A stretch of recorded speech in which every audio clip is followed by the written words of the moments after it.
All right. Hello, everybody. Welcome back again to Headwaters Science Institute's Big Day of Giving Celebration of Science Day.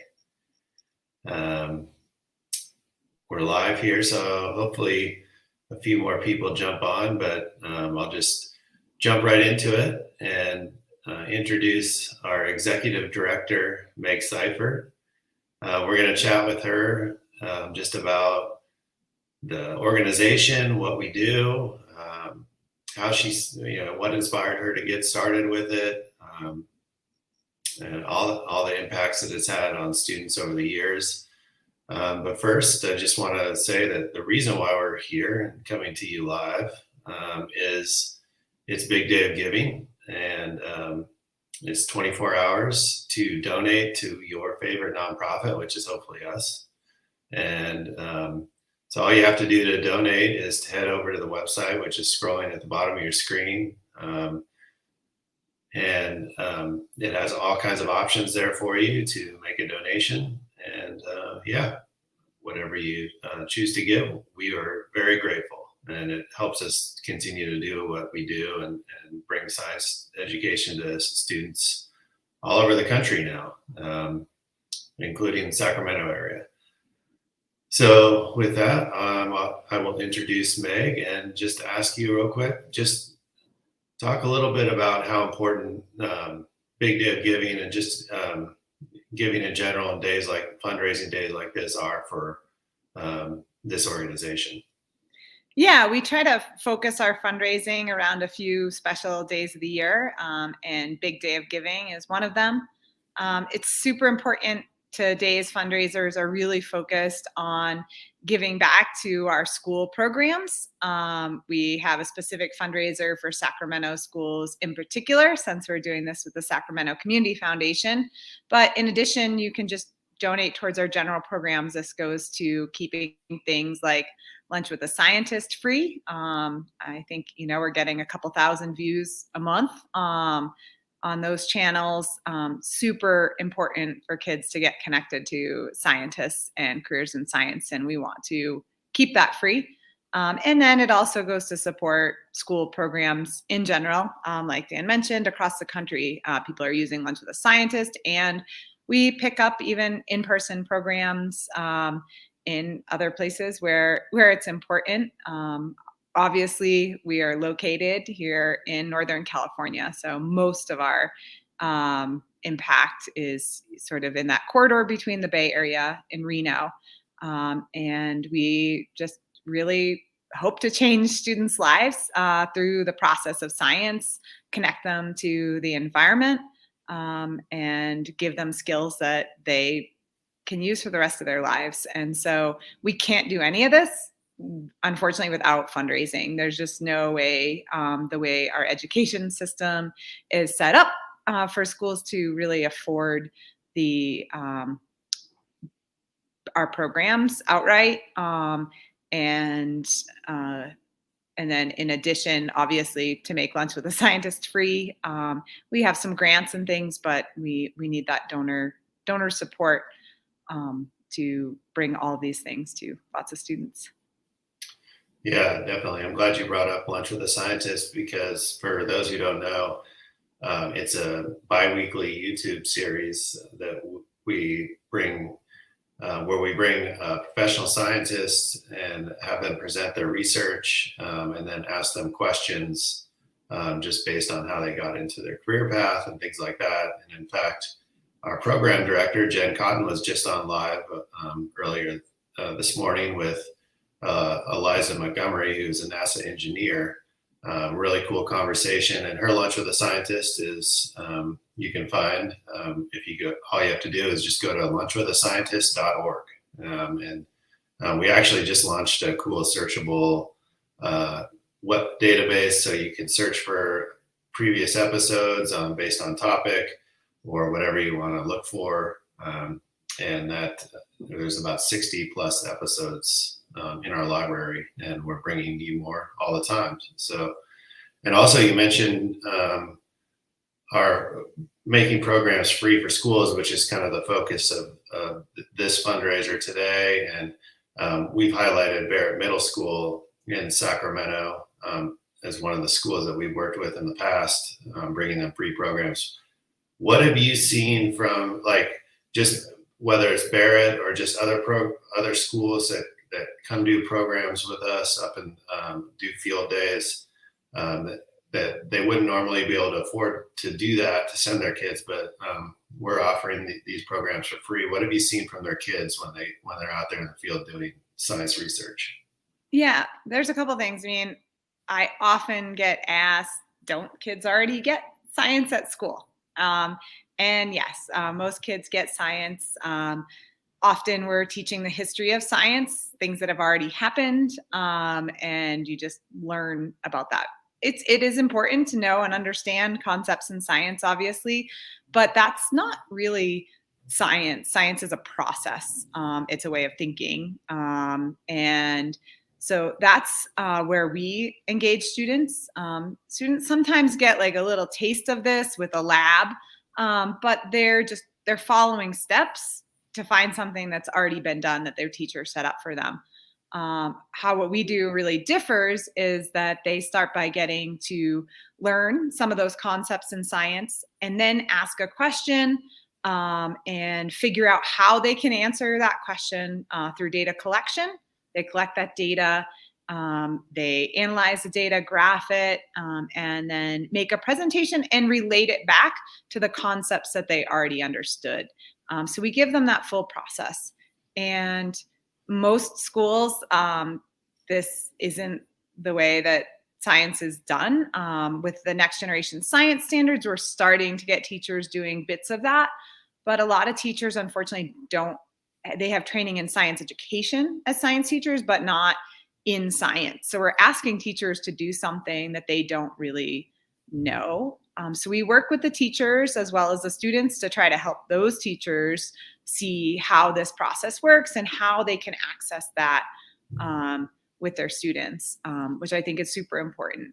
And yes, it's important for all students, but it's especially important for students that come from underserved schools, that are behind in math, science, in any subject really, because we are giving them a lot of different applicable skills and they're getting to do it in a really authentic way. You know, they're doing this process, they're acting like a scientist, and then they have access, they're learning these analytical thinking skills, they're learning process, and that's something they can apply to any career. But it also gives them access to scientist mentors and a chance to see themselves as a scientist. And science is one of the fastest growing, career fields in the country, and it's well paid. You know, most scientists make a decent living. So we are helping students, think about a different path in life, and giving them the skills to actually access that. That's well said. And I know that you have kind of a personal story behind the foundation, the creation of Headwaters, and just wanting to give students this type of hands-on education. Talk a little bit about what inspired you to start Headwaters in the first place. Yeah, I mean, I had, just to be honest, a very privileged education. My parents were both educators. They really believed in it. I went to an excellent private high school. I went to a liberal arts college, with small classes and lots of opportunity. Those schools did a great job. I learned literature and thinking and lots of great things, and I learned a ton about science. I had plenty of labs and hands-on experiences, but none of my classes taught me how to do research, right? Like how to ask your own question. I even did science fairs, but there it was like, well, access something and redo it. Like, what are the effects of pollution on green beans? You know what I mean? And you grow them and you pour in different amounts of acid and whatever, and I win the science fair. It's great, but like I didn't have the creativity or any of the things to access something beyond that. I had no access to scientists. In college, I got my first taste of research. My undergrad advisor had a bunch of projects going on, and he welcomed me in. And that was my first chance to kind of work on projects that were happening. And it was really exciting to collect data, to not know what was happening, going to happen. But even there, like, I wasn't making those projects.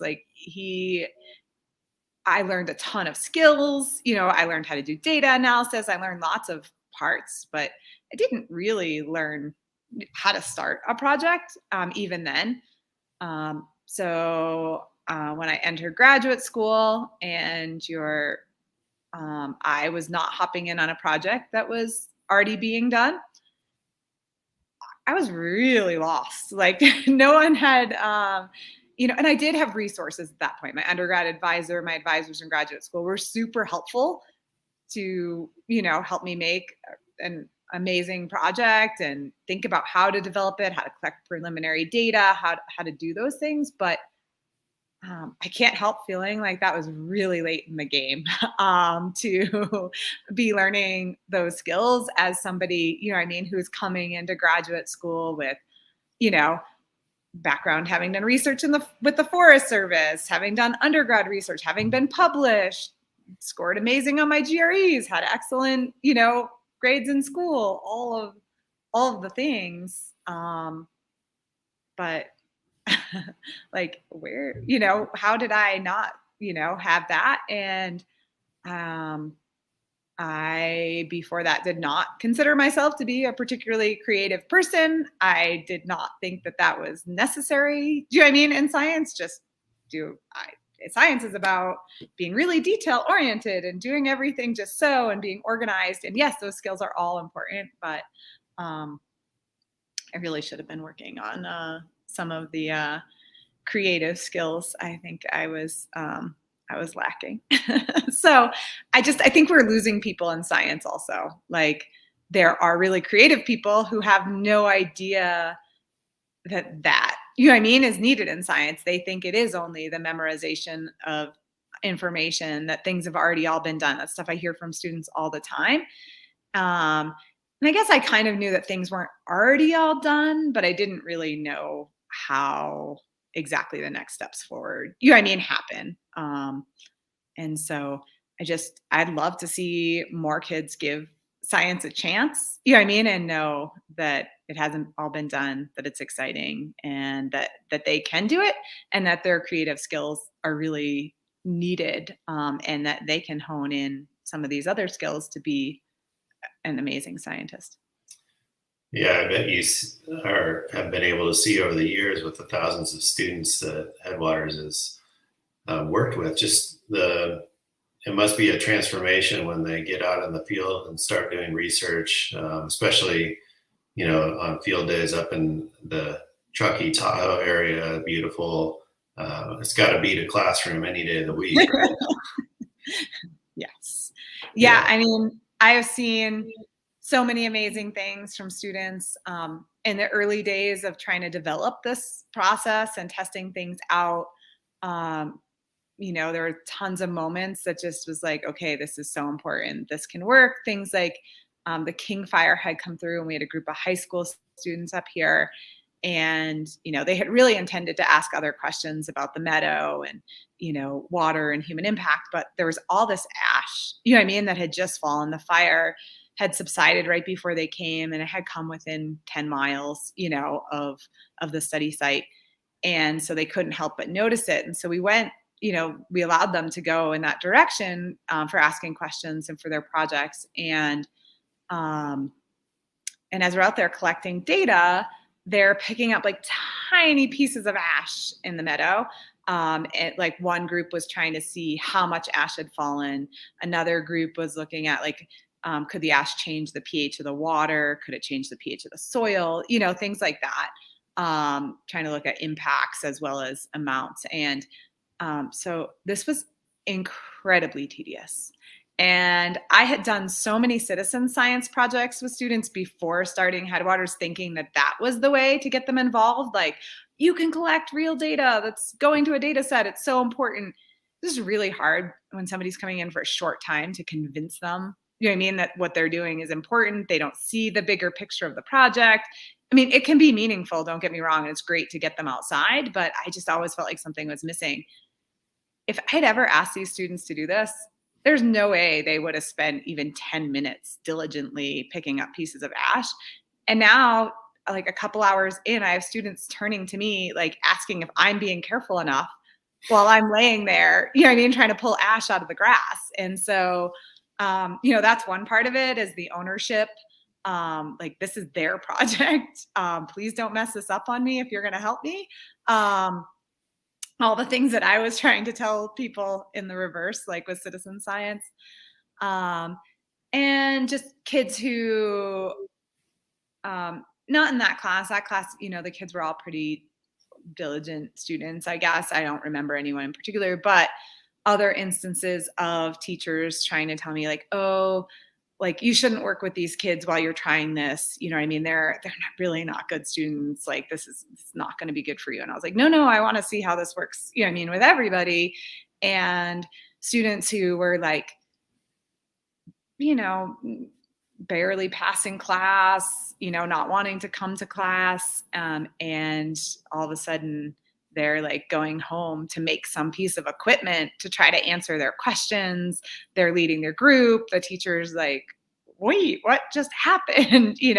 And so that, I think, was the other moment, like moments. It's not just one, but, in creating Headwaters is seeing that students that didn't connect to school in other ways, some of them just really loved the freedom and the creativity and all the pieces of that, and just really ran with it. And also students who were then very diligent about their own projects in a way that I could never ask them to be. And so I think for me, those are two of the biggest pieces. And what it leaves the students with is like a connection to the environment, to the future, and an understanding of it that I can't just tell them about, and then a connection to the process of science. And so I think that, to me, is a way that, like, traditional environmental ed has been really similar since the 70s,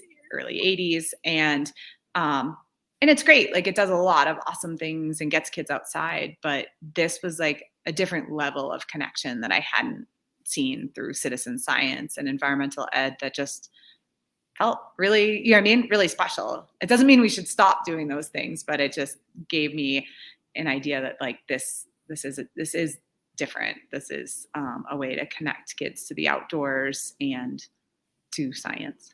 Yeah. Well, it's an important enhancement to just the traditional classroom education, for sure. Yeah.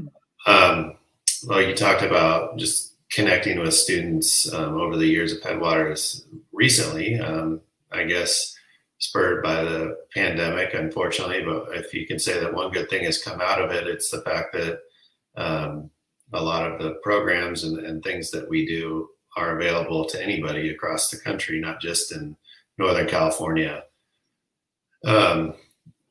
We just had a field day out in Florida, for example, Yes. the Indian River Lagoon. Where do you see Headwaters? Where do you see the organization going in the future? And keeping in mind that, it is now kind of a national organization reaching students all over the country. Yeah, I mean, since the beginning, I have said that, I would like to see this go nationwide. How that was going to happen, it's happened a little bit differently, than I anticipated. I can't say that any part of me ever thought about a pandemic and it changing the course of what we did. But yeah, I think digital programs like Lunch with a Scientist and our research experience, which still, like, research experience still gets kids outside, but we're able to interact with them, via the computer, and then help them get projects going. I would like to see, though, expansions of school programs like what we see in Florida, what we do in Pennsylvania, and here in Northern California. And I would also like to see that research experience have groups of students that could potentially work in cohorts, together in some of these places. So expanding both school programs, but also the research experience to maybe have in-person field days to set those kids up, for their research in various locations. And because we train graduate students to mentor kids, they have all the skills in science, right? They understand the process of science. They're doing projects. Most of them are doing some sort of field research. And so there's graduate schools across the country, and so working on training even more graduate students to have these outreach opportunities that then we can utilize for research experience and school programs in the same way we've been kind of doing it in Florida and Pennsylvania, but on even a bigger scale. So I think what it takes is connection. So I tell people, those things started via connection. Like if you have a kid in a school somewhere else, you know what I mean, and you're interested in connecting, like we're happy to talk to you about that. As far as our strategic focus, it will be, to kind of move out from Florida, move out in Western Pennsylvania, and continue expansion in Northern California and Nevada. And then as other pockets crop up, I think then you make a focus and go out. So I don't see us, opening a Headwaters branch, in every city across the country. But instead, a little bit more strategic as opportunity arises. But yeah, my ultimate goal, like Headwaters we will have fulfilled our mission, right? If this is available to every kid in the country, every teacher knows how to teach the process of science, like we'll have worked ourselves out of a job or have to think of another step. But I think every child deserves this, and we keep going until we get, as much of it out there as possible. Definitely.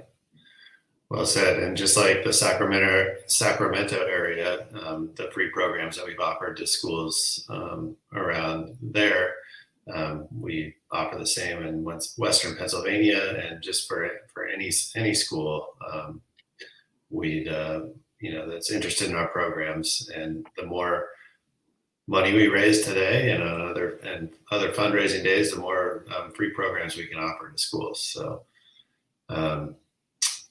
I know you're busy, Meg, so I won't take up any more of your time, but I appreciate you hopping on and just talking about Headwaters and Big Day of Giving, and hopefully a few people have gotten some value out of this and feel inspired to go over to our website at bigdayofgiving.org, scrolling down below there, and make a donation. Yeah, I hope that people donate today. I also hope that people spread the word. If you don't have the means to donate, it is super helpful to bring this to a school, to introduce a high school student to the research experience. Any of those things are still really valuable because part of it is getting this to more people. And I'm always happy to have a conversation with a family about putting a child in the research experience, a school teacher, administrator, about how to bring this to their school. And we usually together find ways to afford it. Schools have some budget, we find grants, donors, things like that. So I really, I hope the people who have the means, donate and know that we use the money super wisely to get get science to as many kids as possible. And if you don't, please spread the word, because that's also extremely helpful to us, growing and getting science to more kids. Absolutely. Yeah. Well said. And, if you're watching this on Facebook, we love it if you just hit that share button. And the more people that do that, the more connections we make, like you said. So, all right. Well, we'll end this this Q&A right here, and just a reminder for everybody that we're not done with our celebration of Science Day. We've got 2 new board members that we actually just welcomed last week. So they will be joining us at 3:30. And then at 5 o'clock, we have a former research experience student, and she's going to talk about her project that she did studying the social media's impact on high school kids, and just their overall thoughts on the experience of working with Headwaters. So thanks again, and we'll see you all soon. Thank you so much.